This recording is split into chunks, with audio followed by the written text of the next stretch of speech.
BMC news live കൊച്ചിയിലേക്ക് സ്വാഗതം. ഈ വാർത്തകൾ നിങ്ങൾക്കായി അവതരിപ്പിക്കുന്നത് Lutech solar solutions powered by Mayil food stuffs Mookkannoor, city tower, city wear and city shoes Angamaly and Cochin Kalabhavan Angamaly franchise. Sabarimala സ്വർണ്ണപ്പാളി വിഷയം അടിയന്തര പ്രമേയത്തിന് അനുമതിയില്ല. നിയമസഭയിൽ നിന്നും പ്രതിപക്ഷം ഇറങ്ങിപ്പോയി. ശബരിമലയിലെ സ്വർണ്ണപ്പാളി വിഷയത്തിൽ അടിയന്തര പ്രമേയത്തിന് അനുമതി നിഷേധിച്ചതിൽ നിയമസഭയിൽ നിന്നും പ്രതിപക്ഷം ഇറങ്ങിപ്പോയി. ഹൈക്കോടതിയുടെ പരിഗണനയിലുള്ള വിഷയമാണെന്ന് ചൂണ്ടിക്കാട്ടിയാണ് സ്പീക്കർ അനുമതി നിഷേധിച്ചത്. കോടതി പരിഗണനയിലുള്ള വിഷയം മുൻപും സഭയിൽ ചർച്ചയ്ക്ക് എടുത്തിട്ടുണ്ട് എന്നായിരുന്നു പ്രതിപക്ഷ വാദം. വളരെ ഗൌരവമുള്ള വിഷയമെന്നും ഹൈക്കോടതി അഭിപ്രായം പറഞ്ഞുവെന്നും VD സതീശൻ ചൂണ്ടിക്കാട്ടി. അന്വേഷണത്തിന് ഉത്തരവിട്ടുവെന്നും അദ്ദേഹം പറഞ്ഞു.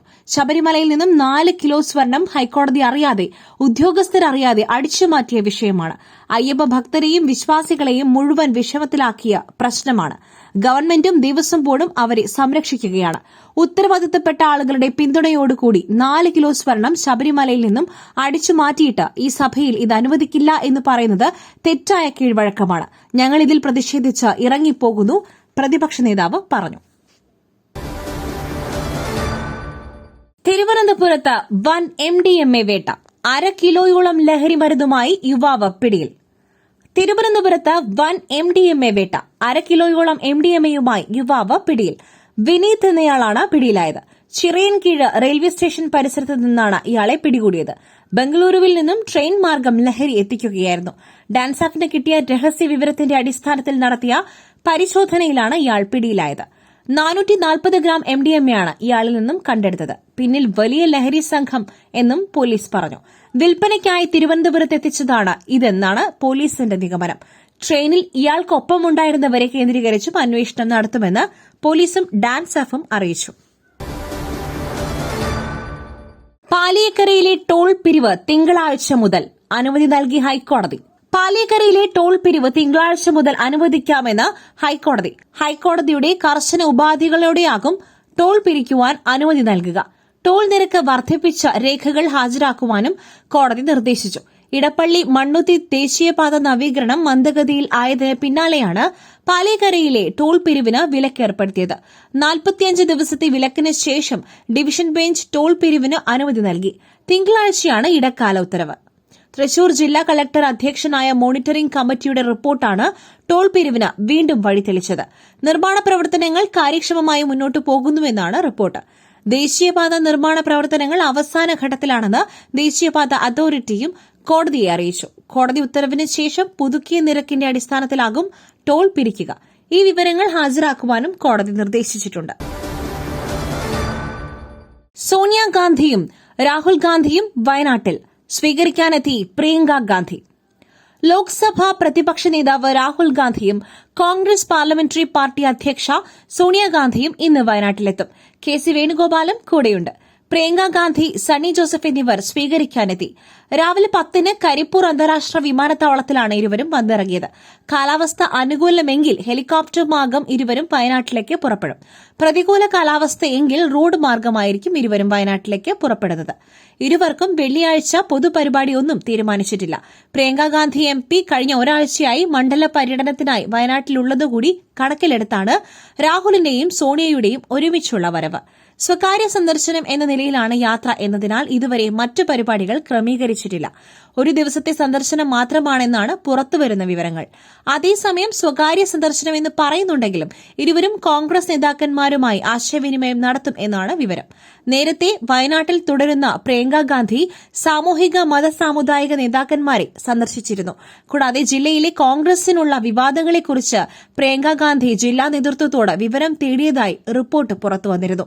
ഇതിന് പിന്നാലെയാണ് സോണിയയും രാഹുലും വയനാട്ടിൽ എത്തുന്നത്. പോസ്റ്റ് ഓഫീസുകൾ ഇനി BSNL സേവന കേന്ദ്രങ്ങളാകും. കരാറിൽ ഒപ്പുവച്ച തപാൽ വകുപ്പ്. ഇന്ത്യയിലുടനീളമുള്ള സേവനങ്ങൾ വർദ്ധിപ്പിക്കുന്നതിനായി BSNLനൊപ്പം കൈകോർക്കാനൊരുങ്ങി തപാൽ വകുപ്പ്. ഇത് സംബന്ധിച്ച് കരാർ ഒപ്പുവച്ചതായി ഇൻഫർമേഷൻ ആൻഡ് ബ്രോഡ്കാസ്റ്റിംഗ് മന്ത്രാലയം പ്രസ്താവനയിലൂടെ അറിയിച്ചു.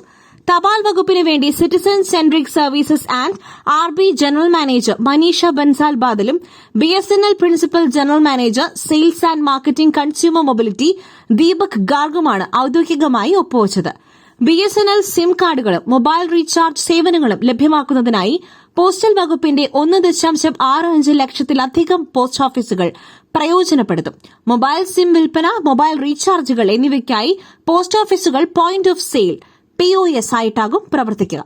സ്വകാര്യ കമ്പനികൾ അവരുടെ സേവനങ്ങൾ മറ്റുള്ളവരിലേക്ക് എത്തിക്കുവാനായി വലിയ തോതിൽ പണം ചിലവഴിക്കുന്നുണ്ട്. എന്നാൽ പൊതുമേഖലാ സ്ഥാപനം എന്ന നിലയിൽ BSNL ഗ്രാമപ്രദേശങ്ങളിലേക്ക് തങ്ങളുടെ സേവനങ്ങൾ കൂടുതലായി എത്തിക്കുവാനുള്ള ഒരു ശ്രമം കൂടിയാണിത്. ഇതിലൂടെ BSNLന്റെ ടെലികോം സേവനങ്ങൾ കൂടുതൽ സുതാര്യമാകും എന്നാണ് വിലയിരുത്തൽ. സെപ്റ്റംബർ 17 മുതൽ ഒരു വർഷത്തേക്കാണ് ഇരു സ്ഥാപനങ്ങളും തമ്മിലുള്ള സഹകരണ കരാർ. പിന്നീട് ആവശ്യമെങ്കിൽ കരാർ പുതുക്കും. പുട്ടു രുചികരമാവണമെങ്കിൽ മയിലിന്റെ പുട്ടുപൊടി തന്നെ വേണം. അതിന് ചെമ്പാപ്പുട്ടാണെങ്കിലും അങ്ങനെ തന്നെ. മയിൽ റൈസ് ആൻഡ് ഫുഡ് പ്രൊഡക്ട്സ്, ശ്രേഷ്ഠം സമ്പുഷ്ടം. തുറച്ചു നോക്കിയതിന് +1 വിദ്യാർത്ഥിയെ സംഘം ചേർന്ന് മർദ്ദിച്ചു. കടക്കാവൂരിൽ 13 +2 വിദ്യാർത്ഥികൾക്കെതിരെ കേസെടുത്തു. കടക്കാവൂരിൽ +1 വിദ്യാർത്ഥിക്ക് ക്രൂരമർദ്ദനം. തുറച്ചു നോക്കിയെന്ന് പറഞ്ഞായിരുന്നു സംഘം ചേർന്ന് മർദ്ദിച്ചത് എന്നാണ് പരാതി. വിദ്യാർത്ഥിയെ നിലത്തിട്ട് ഇടിക്കുകയും ചവിട്ടുകയും ചെയ്തു. രക്ഷിതാക്കൾ പോലീസിൽ പരാതി നൽകി. +2 വിദ്യാർത്ഥികളാണ് മർദ്ദിച്ചത്. കടക്കാവൂർ SNVHSലെ കണ്ടാൽ അറിയാവുന്ന 10 പേരും ഉൾപ്പെടെ 13 വിദ്യാർത്ഥികൾക്കെതിരെ പോലീസ് കേസെടുത്തു. മർദ്ദനമേറ്റ വിദ്യാർത്ഥി സ്കൂളിൽ പുതുതായി ചേർന്നത് ജൂലൈ 20-നാണ്. തുറച്ചു നോക്കിയെന്ന് പറഞ്ഞായിരുന്നു സംഘം ചേർന്നുള്ള മർദ്ദനമെന്ന് രക്ഷിതാക്കൾ നൽകിയ പരാതിയിൽ പറയുന്നു. നിലത്തിട്ട് ഇടിക്കുകയും ചവിട്ടുകയും വടികൊണ്ടടിക്കുകയും ചെയ്തെന്ന് പരാതിയിലുണ്ട്. മർദ്ദിച്ച വിദ്യാർത്ഥികൾക്കെതിരെ സ്കൂൾ അധികൃതർ നടപടിയെടുത്തില്ലെന്നും മർദ്ദനമേറ്റ വിദ്യാർത്ഥിക്ക് ചികിത്സാ സഹായം നൽകിയില്ലെന്നും രക്ഷിതാക്കൾ ആരോപിച്ചു.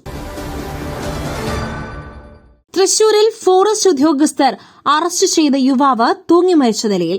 പ്രതിഷേധവുമായി നാട്ടുകാർ. തൃശൂർ വടക്കഞ്ചേരിയിൽ ഫോറസ്റ്റ് ഉദ്യോഗസ്ഥർ അറസ്റ്റ് ചെയ്ത യുവാവ് തൂങ്ങി മരിച്ച നിലയിൽ. കാഞ്ഞിരക്കോട് സ്വദേശി മിഥുനാണ് മരിച്ചത്. ഇന്ന് രാവിലെ വീടിന് സമീപത്തെ സ്വകാര്യ വ്യക്തിയുടെ പറമ്പിലാണ് തൂങ്ങി മരിച്ച നിലയിൽ കണ്ടെത്തിയത്. കാട്ടുപന്നിയുടെ മാംസം വിൽപ്പന നടത്തിയെന്ന കേസിൽ ഫോറസ്റ്റ് ഉദ്യോഗസ്ഥർ അറസ്റ്റ് ചെയ്ത് ജാമ്യത്തിൽ ഇറങ്ങിയതിന് പിന്നാലെയാണ് മരണം. മിഥുൻ കടുത്ത മാനസിക സമ്മർദ്ദത്തിലായിരുന്നുവെന്ന് വീട്ടുകാർ പറയുന്നു. ചൊവ്വാഴ്ചയാണ് മിഥുൻ ഉൾപ്പെടെ 3 പേരെ വടക്കഞ്ചേരി റേഞ്ച് ഫോറസ്റ്റ് ഓഫീസറുടെ നേതൃത്വത്തിലുള്ള സംഘം അറസ്റ്റ് ചെയ്തത്. വ്യാഴാഴ്ചയാണ് മിഥുൻ ജാമ്യത്തിലിറങ്ങിയത്. സംഭവത്തിൽ വനം വകുപ്പിനെതിരെ പ്രതിഷേധവുമായി നാട്ടുകാർ രംഗത്തെത്തി. തഹസിൽദാർ സ്ഥലത്തെത്തിയിട്ട് മൃതദേഹം ഇറക്കിയാൽ മതിയെന്ന് നാട്ടുകാർ പറഞ്ഞു. ഫോൺ വാങ്ങുന്നതിനായി മിഥുൻ ഇന്നലെ വനം വകുപ്പിന്റെ ഓഫീസിൽ എത്തിയിരുന്നു.